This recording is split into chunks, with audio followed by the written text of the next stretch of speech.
সকলকে অসংখ্য ধন্যবাদ। আজকে জিওলজিক্যাল টাইম বা ভূতাত্ত্বিক কাল নিয়ে আলোচনা করব। পৃথিবীতে জীবনের উৎপত্তি ও বিকাশ এই জগতে এক অভূতপূর্ব ঘটনা। কারণ জীবন উদ্ভবের জন্য যে উপাদানগুলো দরকার তার অস্তিত্ব পৃথিবী ছাড়া আর কোথাও নেই।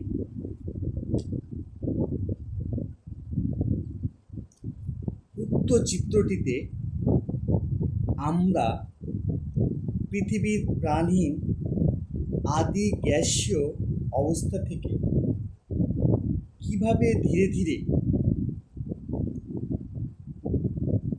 জীবের বিকাশ ঘটল তার একটা সংক্ষিপ্ত বিবরণ এই সারণী থেকে স্পষ্টভাবে তোমাদের কাছে তুলে ধরব।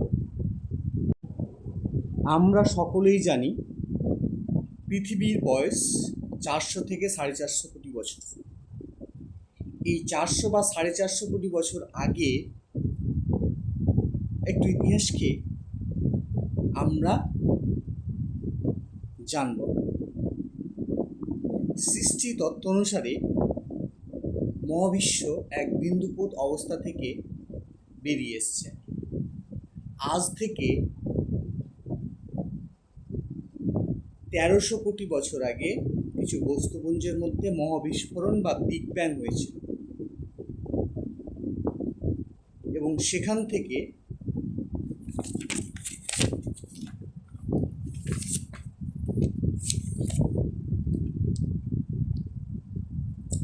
এক 1000 কোটি বছর আগে নক্ষত্র জগৎ ও ছায়াপথের সৃষ্টি হয়েছিল এবং 400 থেকে 500 কোটি বছর আগে সৌরজগৎ তথা পৃথিবীর সৃষ্টি হয়েছিল। যাই হোক, আমাদের বিগ ব্যাং আলোচনার বিষয় নয়। আমাদের আলোচনার বিষয় হচ্ছে ভূতাত্ত্বিক কাল ক্রমে কিভাবে পৃথিবীতে জীবনের উদ্ভব ঘটেছে এবং তার বিকাশ ঘটেছে। তবে এই বিগ ব্যাং তত্ত্বটি একটু বলা যাক, তোমরা এটা পড়ে জেনে নিতে পারো। আজ থেকে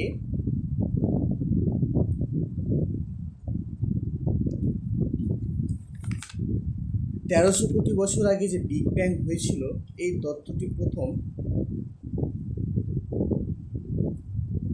মার্কিন বিজ্ঞানী জর্জ গ্যামো 1946 সালে দিয়েছিলেন এবং পরবর্তীকালে এই তত্ত্বটি অনেক বিচার বিশ্লেষণ হয় এবং তত্ত্বটি অনেকটাই গ্রহণযোগ্য এবং বর্তমানে এটি অনেকটাই বিস্তৃত।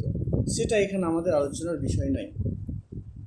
আমরা ভূতাত্ত্বিক কালটি নিয়ে আলোচনা করি এখন।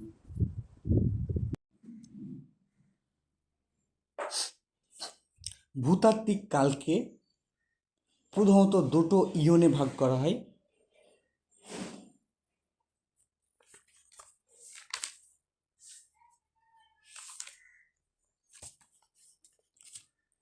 একটা হচ্ছে প্রি ক্যাম্ব্রিয়ান ইয়ন আর একটা হচ্ছে ফেনোজোইক ইয়ন। এই প্রি ক্যাম্ব্রিয়ান ইয়নকে আবার তিনটি ভাগে ভাগ করা হয় বা তিনটি এরাতে ভাগ করা হয়। হেডিয়ান, আর্কিয়ান, প্রোটোজোইক। হেডিয়ান যুগটি আজ থেকে 450 কোটি বছর আগে এসেছিল। এই সময় পৃথিবীতে বর্তমানে যে আমরা পাহাড়, পর্বত, নদী, নালা, মালভূমি, সমভূমি দেখতে পাচ্ছি, এগুলো কিছুই ছিল না। এই যুগ 50 কোটি বছর স্থায়ী হয়েছিল এবং এই যুগে প্রাচীনতম শিলা এবং প্রাণহীন পৃথিবীর যে আদিম অবস্থাগুলো তা এখানে লক্ষ্য করা যেত। এরপরে এসছিল আর্কিয়ান এরা। এই যুগ আজ থেকে 400 কোটি বছর আগে এসছিল এবং 150 কোটি বছর স্থায়ী হয়েছিল। এই যুগেই আদিম বায়ুমণ্ডল সৃষ্টি হয়েছিল। মিথেন, অ্যামোনিয়া, জল প্রভৃতি গ্যাসের প্রাধান্য বৃদ্ধি পেয়েছিল এবং অক্সিজেনের পরিমাণ ব্যাপকভাবে বৃদ্ধি পেয়েছিল। এরপর এসছিল প্রোটোজয়িক যুগ।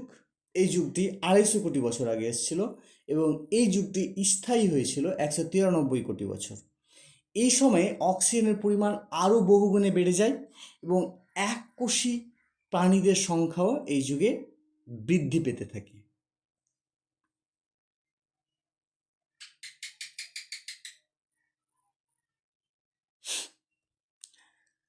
তারপরে ফেনোলজিক ইয়নকে আবার 3টি এরাতে ভাগ করা হয়। একটা হচ্ছে প্যালিওজয়িক এরা, একটা মেসোজয়িক এরা, আর একটা হচ্ছে সিনোজয়িক এরা। এই প্যালিওজয়িক এরাকে আবার 6টি পিরিয়ডে ভাগ করা হয়। এই 6টি প্যালিওজয়িক এরার 6টি পিরিয়ড হলো, প্রথম হচ্ছে ক্যাম্ব্রিয়ান, যেটি আজ থেকে 57 কোটি বছর আগে এসেছিল।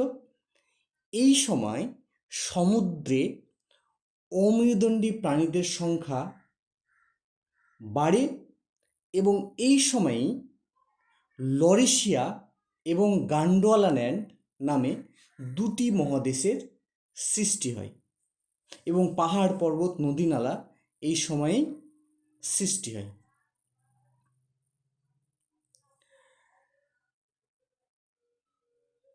ক্যাম্ব্রিয়ান পিরিয়ডের পর এসছিল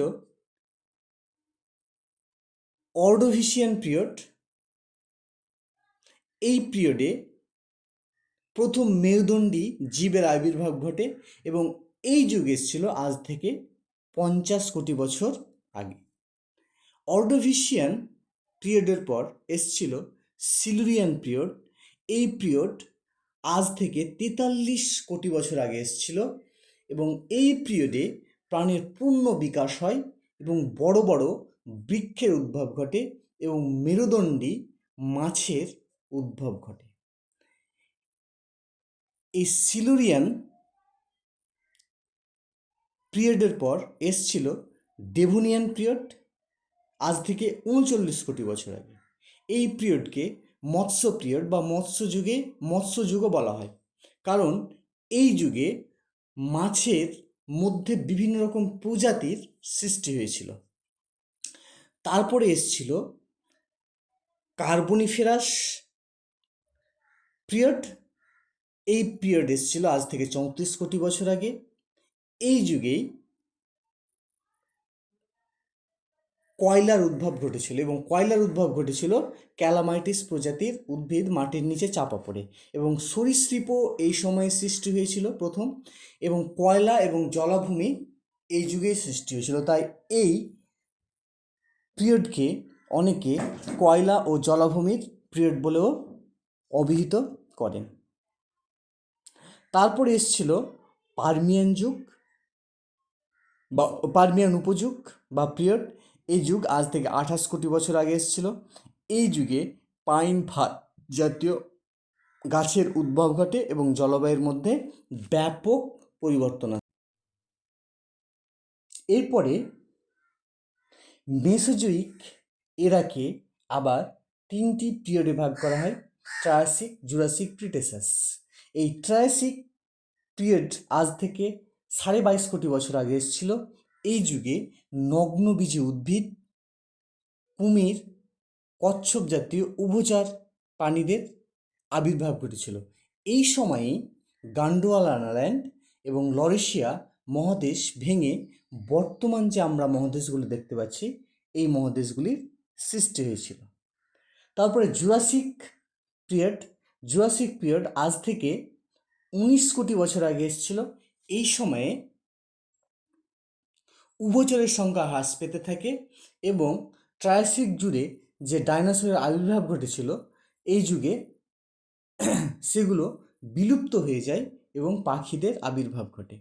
তারপরে আসে ক্রিটেসাস যুগ, আজ থেকে 13.5 কোটি বছর আগে বা 13.5 কোটি বছর আগে। এই যুগে সপুষ্পক গাছেদের আবির্ভাব ঘটেছিল। এরপরে সিনোজয়িক এরাকে আবার দুটো পিরিয়ডে ভাগ করা হয়, একটা হচ্ছে টার্সিয়ারি, একটা হচ্ছে কোয়ার্টারি। এই টার্সিয়ারি যুগেই ভঙ্গিল পর্বত, বিশেষ করে হিমালয় পর্বতের সৃষ্টি হয়েছিল আজ থেকে 7 কোটি বছর আগে। এই যুগকে আবার 5টি ইপোচে ভাগ করা হয়। প্যালিওসিন আজ থেকে 6.5 কোটি বছর আগে এসেছিল এবং উন্নত মেরুদণ্ডী প্রাণীদের আবির্ভাব ঘটেছিল। ইওসিন আজ থেকে 5.5 কোটি বছর আগে এসেছিল, শিম্পাঞ্জি জাতীয় প্রাণীদের আবির্ভাব ঘটেছিল এবং এই যুগে পেট্রোলিয়াম এবং ফ্লোরা মিলিফ্লোরা উদ্ভিদের থেকে সৃষ্টি হয়েছিল। তারপরে এসেছিল অলিগোসিন যুগ, আজ থেকে 3.8 কোটি বছর আগে। এই যুগে গরিলা জাতীয় প্রাণীদের সৃষ্টি হয়েছিল। তারপরে এসেছিল মিওসিন ইপোচ বা অধিযুগ। এই যুগ 2.6 কোটি বছর আগে এসেছিল।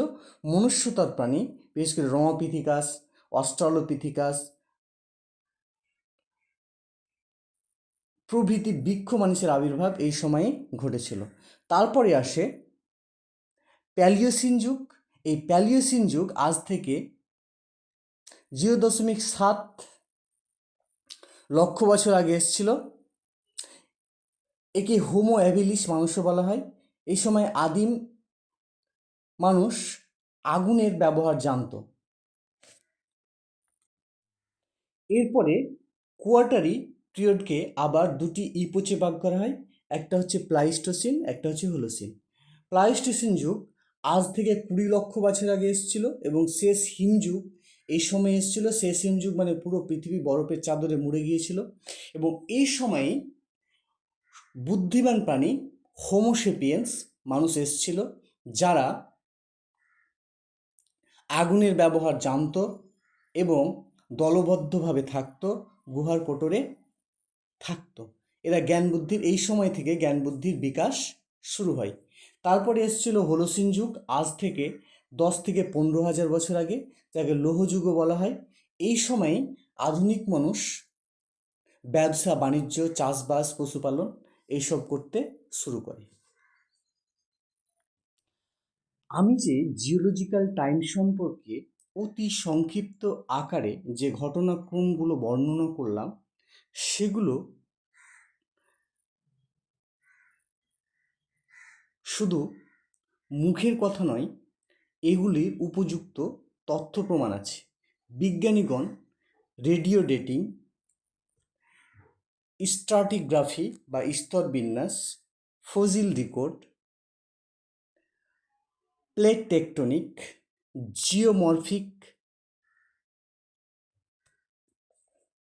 জিওম্যাগনেটিক রেকর্ডস, হিমবাহ ও জলবায়ুর পরিবর্তনের রেকর্ডস, এই প্রমাণগুলি একসাথে ভূতাত্ত্বিক সময়ের বিশালতা ও তার দীর্ঘ ইতিহাসের সপক্ষে তথ্য সরবরাহ করে।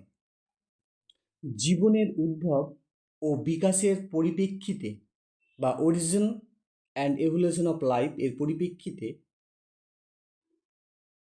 যখন কেউ জিওলজিক্যাল টাইম বিশ্লেষণ করবে, তখন এই ক্লাসটি তার অনেকটাই সহায়ক হবে।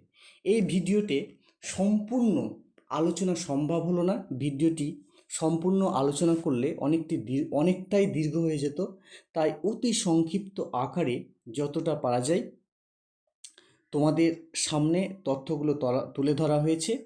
তোমরা যখন ক্লাস করবে এবং বই পড়বে, তখন এই ক্লাসটি পুরোপুরি তোমাদের সহায়ক হবে। নাহলে শুধু ভিডিও দেখে বা এই ক্লাসটি করে অতটা সমৃদ্ধ হতে পারবে না।